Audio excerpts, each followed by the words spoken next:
Isaías 9:6. Pues nos ha nacido un niño, un hijo. Se nos ha dado el gobierno, descansa sobre sus hombros. Y será llamado Consejero maravilloso, Dios poderoso, Padre eterno, Príncipe de paz. Le he tomado como título: ¿las tradiciones cristianas son bíblicas o no? Una pregunta, porque nosotros los seres humanos somos de tradiciones. Nos gusta tener tradiciones. Celebramos todo. Celebramos el día que nacemos. Celebramos cada vez que cumplimos año, en conmemoración al día que nacemos. Celebramos, no solo eso, celebramos cuando nos casamos, hasta se celebra cuando se muere, se hace una vela, se hace fiesta, hay lugares que se hacen fiesta, y se celebra después de muerto a los muertos. Y hay culturas que tienen celebración para todo. Llovió, celebran. Hizo buen día, celebran. Entonces nosotros somos de celebración, el ser humano somos de celebraciones. Pero hay tradiciones de celebraciones que si son bíblicas o no. Quiero tomar este tema porque estamos en diciembre y viene la Navidad, que su palabra es nacimiento, natividad. Y vienen, aparte de la Navidad, también el 8 mismo se celebran el Día de la Concepción. El ser humano celebra todo. Si miramos el calendario, los días que se celebran, hay celebración hasta para todo. El Día del Árbol, el Día del Agua, el Día de la Mujer, el Día del Hombre, el Día de los Niños, el Día de la Independencia, el Día de la no independencia, de todo. El Día de la Guerra, el Día de la Paz. Hay celebraciones para todo. Y me llamaba el tema, porque me puse este tema, porque hay tradiciones cristianas que las celebramos, pero son bíblicas. Están basadas en nuestra manera de vivir. Isaías escribió esta profecía de Jesucristo 700 años. Sabemos que es Jesucristo hoy por hoy. Cuando dice: se nos es dado un niño, se nos es nacido un niño, un hijo se nos es dado. El gobierno descansa sobre sus hombros y será llamado Consejero maravilloso, Dios poderoso, Padre eterno y Príncipe de paz. ¿Quién es este niño? Lo volvemos a ratificar. Sabemos hoy por hoy que es Jesucristo. ¿Quién es este niño? Antes, en el principio, este niño es el Hijo profetizado por Dios, que nacerá descendiente de tu vientre para aplastarle la cabeza a la serpiente. Ese niño también es el hijo de Abraham, que es profetizado, que es donde todas las naciones serán como las estrellas del mar. Ese hijo también es profetizado como David, como el hijo de David, donde su trono prevalecerá para siempre.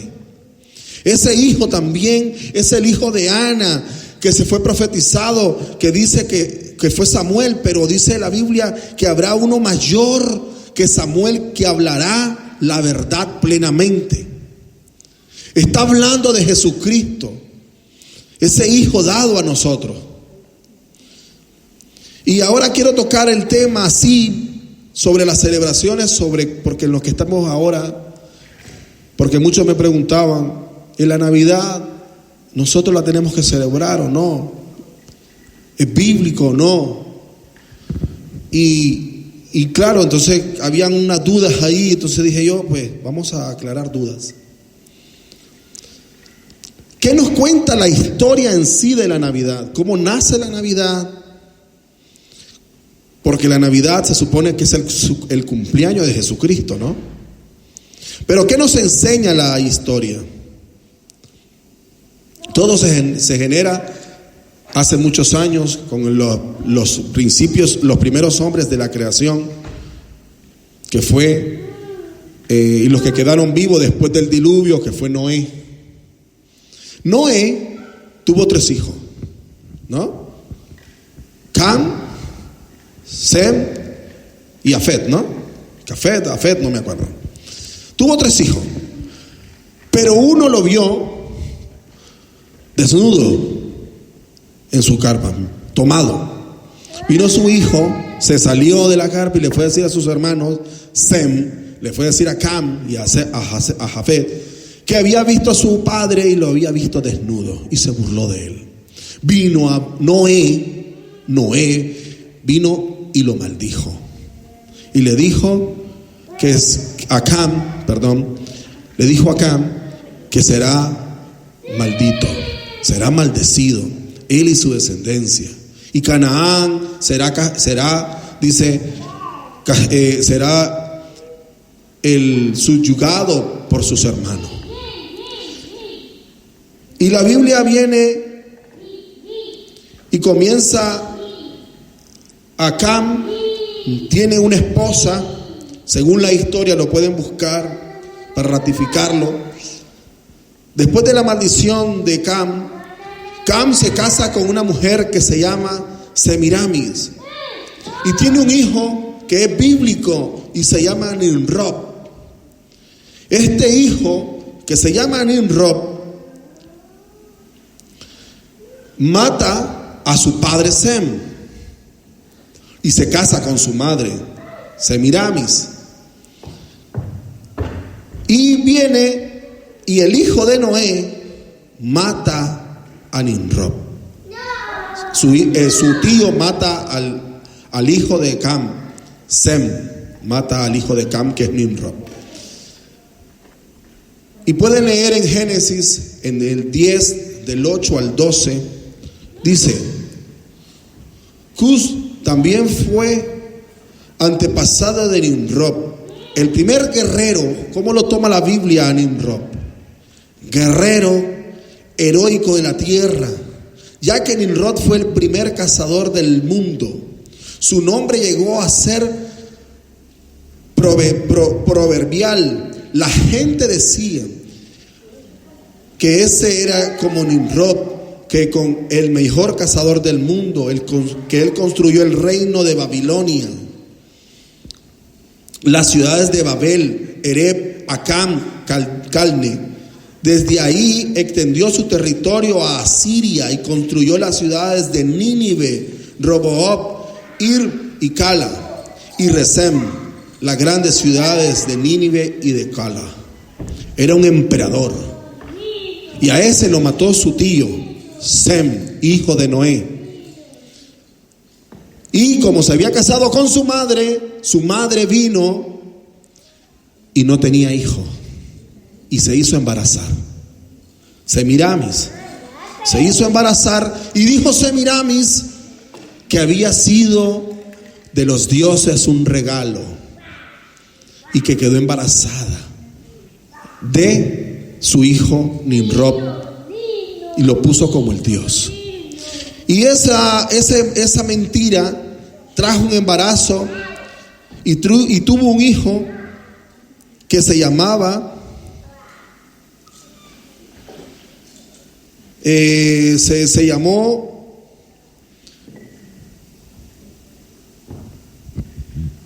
Tamuz, el Tamuz, y nació un 25 de diciembre. Pueden buscarlo en la historia. Está escrito en los libros de historia. No me estoy inventando nada. Eso está escrito en los libros de historia. Y tuvo a Tamuz. Y Tamuz nació el 25 de diciembre, hijo de Nimrod, que fue un regalo de los dioses a su madre Semiramis. Y la gente viene y este Tamuz murió en una cacería, dice la historia. Murió cazando, y su cuerpo cayó en un tronco podrido. Vino Semiramis y agarró un árbol y sembró donde estaba el tronco, y dijo que ese era la reencarnación de su hijo. ¿Y qué pasó? Comenzó a llevarles ofrenda cada 25 de diciembre. Comenzó a llevarle sacrificios, llevaron adornos, lo adornaban. Y la gente comenzó a tomar eso como una costumbre y comenzaron a llevar esa costumbre a sus casas. Estamos hablando del tiempo después del diluvio, cuando después de la caída de la Torre de Babel no habían nacido los imperios. Sépanlo, Estamos hablando del mundo antiguo antes de la civilización humana después de Babilonia, donde nacen las civilizaciones de la humanidad. ¿Y qué pasó? Que la gente comenzó a adaptar esa costumbre que tenían hacia Tammuz, los 25 de diciembre, y comenzaban a adornarlo. La gente en su casa metía un árbol y lo adornaba los 25 de diciembre. Lo adornaban de oro y plata y joyas preciosas. Pero ¿qué pasa? Que da un giro la historia. Y eso comenzó a llevarse generaciones por generaciones, hasta los días de hoy. En el nacimiento de la Navidad de Tammuz, para los persas y los egipcios fue una costumbre. Para los medos y los persas, Tammuz, Nimrod y Semiramis fueron Mitra. Para los dioses, para ellos fue Mitra. ¿Y qué pasó? Que para los griegos se volvió Zeus, Atrofida, Eros, Helios. Fueron dioses para ellos. Y comenzaron a hacer costumbres. ¿Se recuerdan lo que hemos visto los jueves, los que vienen los jueves? Hemos visto escatología y donde nace las civilizaciones humanas nacen en Babilonia. Después de Babilonia vienen los medos y los persas. Los medos y los persas conquistaron Egipto. Cuando conquistaron Egipto, se trajeron no solo la gente, se trajeron su cultura. Y los egipcios estaban muy arraigados con esa ideología. Y claro, y después vinieron los griegos y conquistaron a los medos persas a través de Alejandro Magno. Y después los romanos conquistaron Grecia. ¿Y qué pasó? Que no solo se llevaron a los hombres y fueron conquistados a tierra, sino que también se llevaron la cultura. Y sigue la historia, y si miramos desde el principio de cómo empieza todo, hasta el día donde Constantino en el Concilio de Nicea constituye las fiestas paganas, las mezclan con las cristianas. Esto fue en el siglo IV, lo vimos la última vez cuando hablamos de el Concilio de Nicea que hizo a Constantino, donde se reunieron todas las doctrinas y las cristianas e hicieron una sola religión, que hoy existe hasta el día de hoy, que es la Iglesia Universal, se llama Iglesia Universal Católica. Y ellos unificaron las costumbres que ya venían arraigadas desde los griegos. Y antes de los griegos, de los medos persas. Y antes de los medos persas, venían de los babilónicos. Y antes de ello ya se hacía en el principio de la humanidad con la descendencia de Noé. Hasta los días de hoy. ¿Qué se celebra? ¿Qué celebraban los romanos el 25 de diciembre? Celebraban una fiesta que se llamaba el nacimiento del sol invicto o el nacimiento del sol de justicia. Y lo unieron para con los cristianos estar contentos y felices, ya que Constantino se había hecho al cristianismo y unificaron todas estas culturas. ¿Y quién declaró que el 25 de diciembre fuera el día del nacimiento de Jesús? Fue un papa que se llamó el Papa Liberio en el 354. Después de Cristo se declaró el 25 de diciembre el nacimiento de Jesús. Pero todo eso trae un trasfondo. ¿Por qué el 25? Y ese día se celebraba realmente la fiesta del sol invicto. Qué casualidad que a Tammuz que a Nimrod se le consideró como el dios sol. Qué casualidad. Y que su hijo era regalo de Nimrod y que murió, nació un 25. Y ese 25 fuera considerado también el hijo de Nimrod o la deidad del sol. Y los romanos trajeron toda esa cultura antepasada cuando conquistaron a los griegos, pero los griegos ya traían la cultura de los medos persas y los medos persas ya lo traían de los babilónicos. Y los babilónicos ya lo traían de la descendencia de Noé. Y la historia se ha venido cruzando, se ha venido mezclando, pero se han cambiado los nombres conforme la tradición que tiene uno. En mi país, chaqueta no se dice igual que en el país de mi hermana Quique. O en la misma América Latina, chaqueta, yo le digo a una chaqueta, llego a otro lugar en América y le dicen, en México creo que era chamarra, chompa, y cambia totalmente. Igual se ha venido haciendo el cambio de la historia, le han cambiado los nombres, pero la esencia es la misma. La esencia es la misma. Y vinieron, ¿y qué pasó? Que en el 354 se declaró, vino un Papa Liberio y dijo, ese va a ser el día del nacimiento de Jesús, el 25 de diciembre. Lo pueden buscar en la historia, no me crean, búsquenlo, ratifíquenlo. Eso se propagó en Oriente, en Constantinopla, en Antioquía y en Alejandría, se llevó la costumbre. Y la tradición del árbol de Navidad, ¿dónde nace? Esto nace, aparte de la cultura que ya traían de adornar a Tammuz, el hijo dado por regalo de los dioses, que era Nimrod, a su esposa, Semiramis, que era su madre, ya traían esa cultura. Y esa cultura se fue pasando hasta llegar a las partes nórdicas de Europa. Y comenzaron, y la gente, los druidas y todas estas culturas antiguas, nórdicas, hoy por hoy celebran aquí mismo en Aragón, celebran el tronco, la tronca, no sé cómo es que se llama. Hay pueblos aquí en Aragón donde siembran un árbol y lo adornan. En el solsticio de invierno. Y qué casualidad que el solsticio de invierno es entre el 20 y algo de diciembre, ¿no? El 21 de diciembre es solsticio de invierno, ¿no? El solsticio de invierno viene ahorita, ya viene el invierno. El 21 de diciembre. Casualidad. Celebraban la fertilidad de las tierras. Venían y festejaban la lluvia de invierno. Y eso significa adornar el tronco. Pero lo hacían en las partes nórdicas. Entonces vino un fraile ahí, un papa,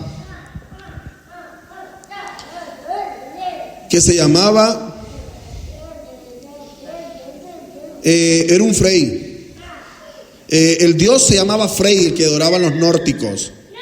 Y el obispo, un obispo alemán, que se llamaba Bonifacio, en el año que nació en el 680 y murió en el 754, quiso llevar el evangelio a los nórdicos. Pero como los nórdicos tenían su propio dios del árbol, él representó y vino y cortó el árbol que tenían representado los nórdicos y sembró un árbol de pino. Y vino y le dijo que eso era la redención de los pecados, ¿no? Era como llevar el evangelio a los nórdicos.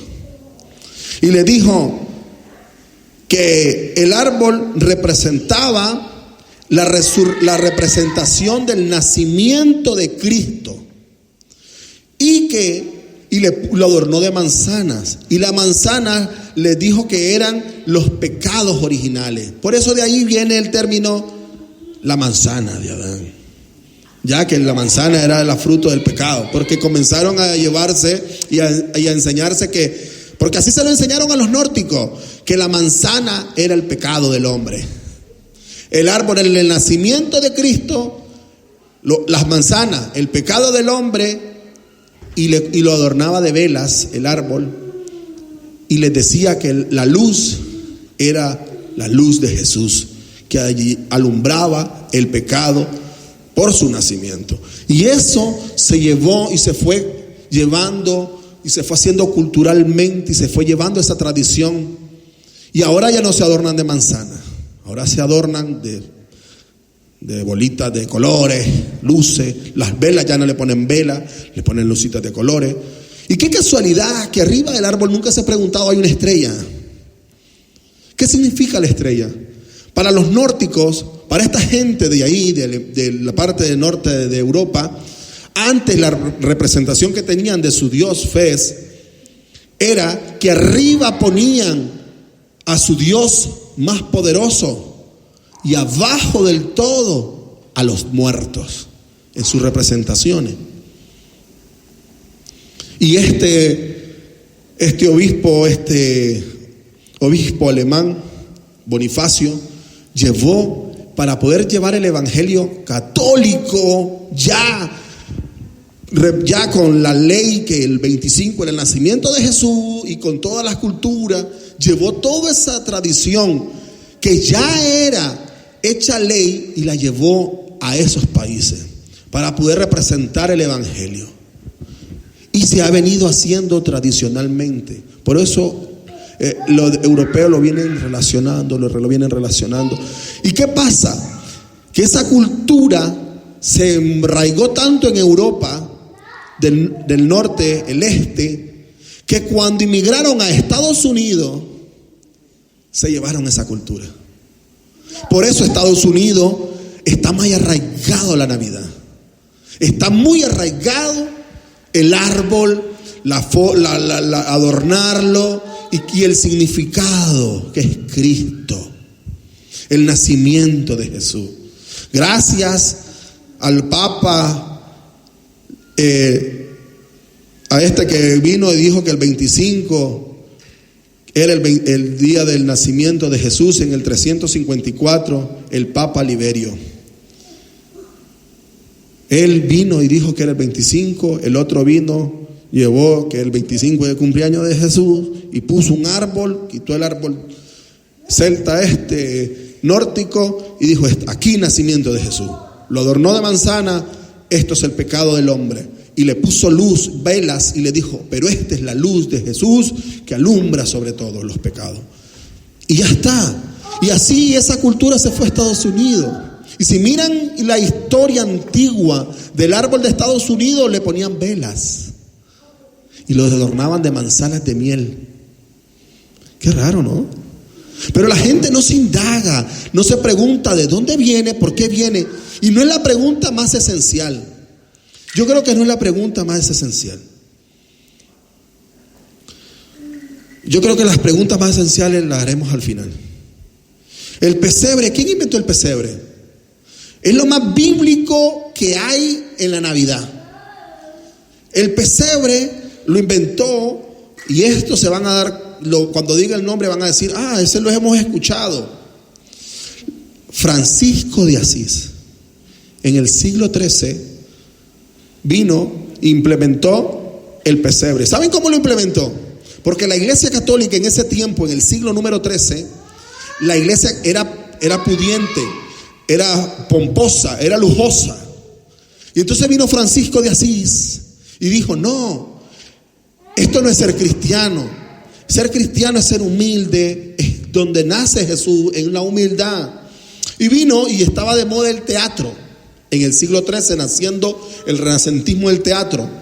Y vino y montó un espectáculo en las calles y al todo el mundo ver, donde agarró a una mujer y la puso como María, a un hombre como José, y en una cueva así, en un pesebre, puso un bebé. Y agarró un burro viejo y lo puso ahí. Y representó el nacimiento de Jesús como la humildad de lo que no era la iglesia en ese tiempo. Y de ahí nace el pensamiento franciscano. ¿Ya? De ahí nace el pensamiento franciscano, que hay que ser humilde. Y el Papa de hoy en día es de esa orden, la orden franciscana. Pero de ahí nace. Pero es lo más bíblico que hoy por hoy se puede relacionar con Cristo. Pero no fue un 25 de diciembre. Históricamente no fue un 25 de diciembre. Y tenemos muchas pruebas. Las más exactas, ¿cuáles son? Para ver la fecha, no sabemos, porque la Biblia no nos enseña qué fecha nació Jesús. No nos dice. No hay ningún evangelio que diga en el mes quinto del tal, no dice, ninguno lo menciona. Y si no lo menciona es porque Dios no quiere que sepamos. Y si no quiere que sepamos, por algo será. Porque como el hombre es de cultura, el hombre es de tradiciones, y si no las tiene, se las inventa. Así de sencillo, somos así. Vamos a ver las pistas que nos da la Biblia sobre el nacimiento de Jesús. En Lucas, el 1 y 2, aparecen que el arcángel se le aparece a Zacarías, ¿no? Zacarías, esposo de Elizabeth, padre de Juan el Bautista, ¿no? Se le aparece. Y Zacarías dice que estaba en el templo, estaba funcionando en el templo, estaba de sacerdote en el templo, con el incienso del sacrificio. Estaba en el templo. Y Zacarías pertenecía a la orden de Abdías. En Crónicas habla sobre los diferentes grupos de sacerdotes y los turnos que tenían, sobre qué y sobre los nombres de cada grupo, de cada que les tocaba hacer. Y a los que pertenecían al grupo de Abdías les tocaba 2 veces al año. Y les tocaba en el mes de junio, según el calendario lunar hebreo. Les tocaba. Pero ¿qué pasa? Que la gente no se indaga, no estudia, no va más allá. Ahora, en junio comienza Zacarías a estar en el templo, a trabajar en el templo, porque le tocaba según el grupo de Abdías. Si comenzó a funcionar en junio, imaginémonos que el ángel se le aparece en junio, a principios de junio, ya, porque eran 2 semanas solo tenían. Del 8, yo lo apunté, del 8 al 14, tenía una semana y algo de días para funcionar. Se le aparece en ese momento, en los primeros días de junio. En ese momento sale embarazada, en cuanto se lo dice, sale embarazada, bueno, a los días siguientes, porque tiene que ir a casa, su mujer. 9 meses después, estamos hablando en el mes de marzo. Jesús nace, dice según la Biblia, 6 meses después de su primo Juan. Juan el Bautista era primo de Jesús. Ahora, si nació en marzo, 6 meses después, estamos hablando en septiembre. Por ahí, ¿no? Estamos hablando de septiembre. No concuerda con diciembre. Y también tenemos eso primero como elemento para saber que Jesús no nace en diciembre. Tenemos la segunda pista. Tenemos que fueron los pastorcillos a adorarle. Fueron los pastores, se le aparecieron los ángeles y le dijeron: allá ha nacido el Mesías. Y fueron los pastorcitos y los pastores a verlo, ¿o no? Ahora, no puede un pastor de ovejas estar en invierno en el monte por el frío. Aunque no parece, en Jerusalén, Israel, en Belén, cae nieve, ahí es frío, ahí hay mucho frío, como acá. Mandamos a un pastor en medio de diciembre a la montaña y se nos muere y se nos congela. Más en aquellos tiempos. Entonces no puede ser, tenía que ser en otoño, porque es cuando salían al pastoreo. Y en la tercera pista, el censo. Jesús nació en un censo romano. Y como norma general, Roma nunca hace un censo en invierno. 1. El tiempo es cruel, es muy difícil. Y alguien que se mueva en una tempestad o en un tiempo difícil no lo hacía. Entonces los romanos implementaron que fuera entre verano y otoño. Pero menos invierno. No podía ser otra fecha menos invierno. Los gobernantes no lo hacían nunca por norma general de Roma. Entonces, si Jesús nace en un censo, no pudo haber sido en invierno. No pudo haber sido en invierno. Pero aquí quiero llegar, que a veces nosotros nos arraigamos tantos a las tradiciones que nos enseñan, a las tradiciones que tenemos por generaciones, que lo hacemos bíblico y real. Quiero que me ayuden a buscar Mateo. Una persona me busca Mateo 15, 2 y 3. Y con esto terminamos después de este versículo. Marcos, otra persona me busca Marcos 1, del 5 al 8. Y otra persona lee Colosenses 2, 8. 3. Mateos, ¿quién tiene Mateos 15, de 2 al 3? Léalo. Léalo.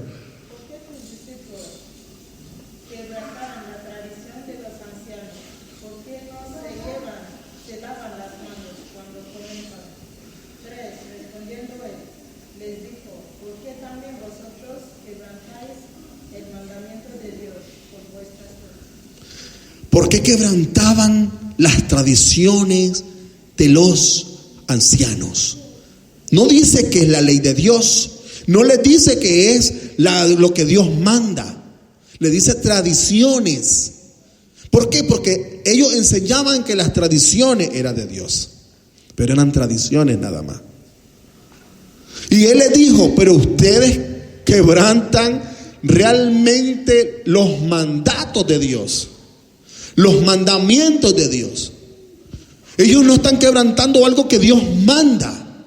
Ellos solo están quebrantando tradiciones. El problema es cuando hacemos las tradiciones, las hacemos bíblicas, las hacemos espirituales, las hacemos que son de Dios. Ese es el error. Marcos 1, ¿quién lo tiene? Marcos 1, del 5 al 8. Marcos 1, del 5 al 8. ¿Qué dice? Sí, leo. Marcos lee Marcos. Y uno de ellos que estaba ahí le dijeron, ¿qué habéis desatado el pollino? Marcos 1, del 5 al 8. Del 1 del 5 al 8. Pues eso. Y uno de ellos que estaba ahí les dijeron, ¿qué habéis desatado el pollino?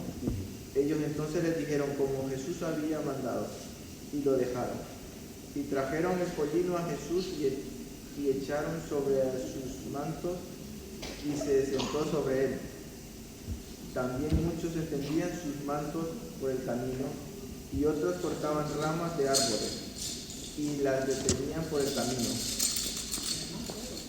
Marcos 5:1, 1:5, ¿no? Sí. Salían a él, pero era más diferente. Marcos. Marcos 1:5. Y salían a él toda la provincia de Judea, y todos los de Jerusalén, y eran confesando sus pecados. Y Juan estaba vestido de pelo de cabello y tenía un cinto de cuero alrededor de sus lomos. Y comía langostas y miel silvestre. 7. Y predicaba diciendo: viene tras mí el que es más poderoso que yo, y que aquel no soy digno de desatar, encorvado la correa de su calzado. 8. Yo a la verdad os he bautizado con agua, pero él os bautizará con el Espíritu Santo. Ahí nos enseña de lo que la gente tenía una mentalidad de que necesitaban ser libres de su esclavitud de tradiciones. Y Juan les daba eso, ese alivio. Pensaban que todo lo que hacían, según las tradiciones, era pecado. ¿Y qué tenía que hacer Juan? Bautizarlos y bautizarlos. Pero no por los pecados transgresores que Dios mandaba, sino que ellos creían que no lavarse las manos, porque culturalmente era pecado. Y al no lavarse las manos pensaron que pecaban ante Dios. Por eso habla Juan y le dice: viene uno detrás de mí que no soy ni digno de amarrarle las cuerdas de su calzado. Porque Él sí bautizará realmente de los pecados reales, no de las tradiciones que la gente se ha inventado. La gente creía que todo era pecado.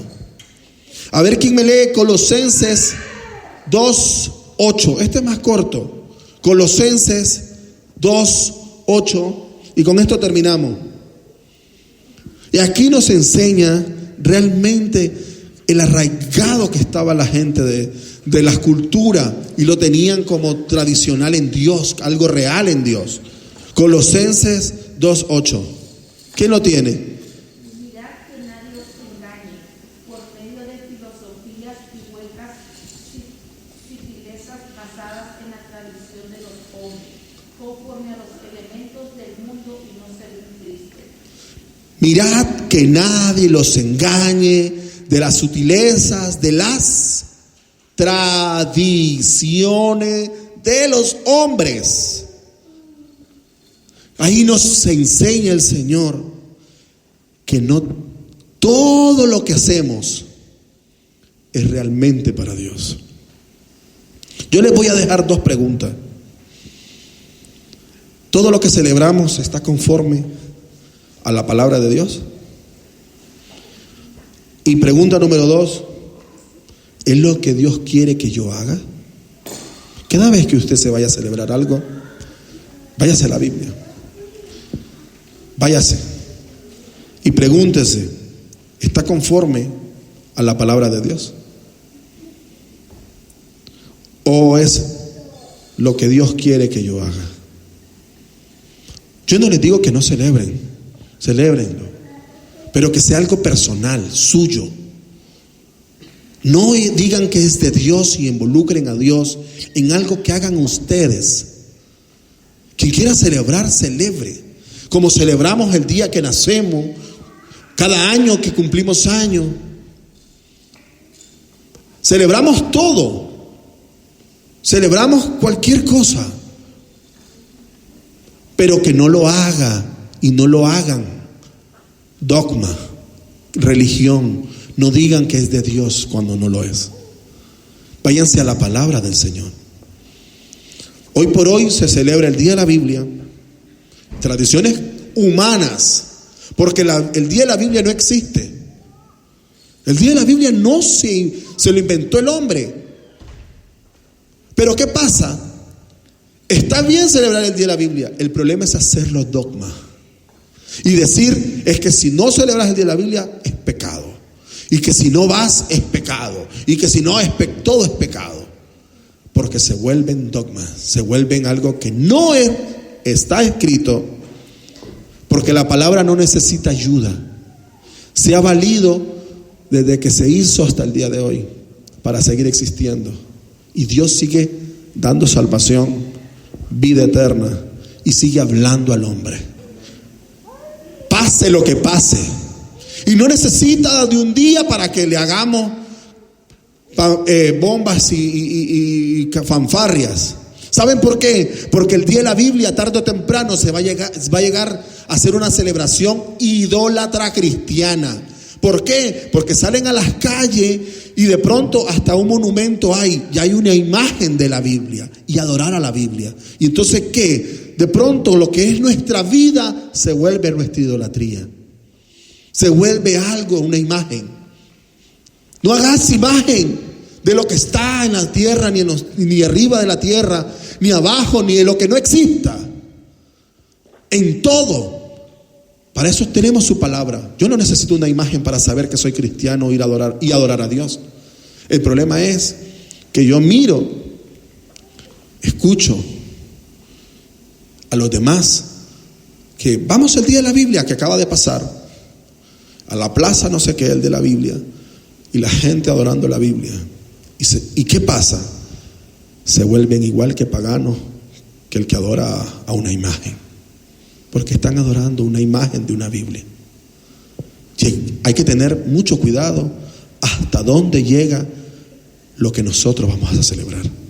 Hay que tener mucho cuidado. Tenemos que ser muy cautelosos, muy cuidadosos de lo que adoramos y lo que no adoramos. Lo que nosotros nos proponemos a celebrar. Porque tenemos que hacernos dos preguntas. Solo dos preguntas. ¿Es conforme a su palabra? ¿O es lo que Dios quiere que yo haga? Pongámonos de pie, vamos a ser despedidos.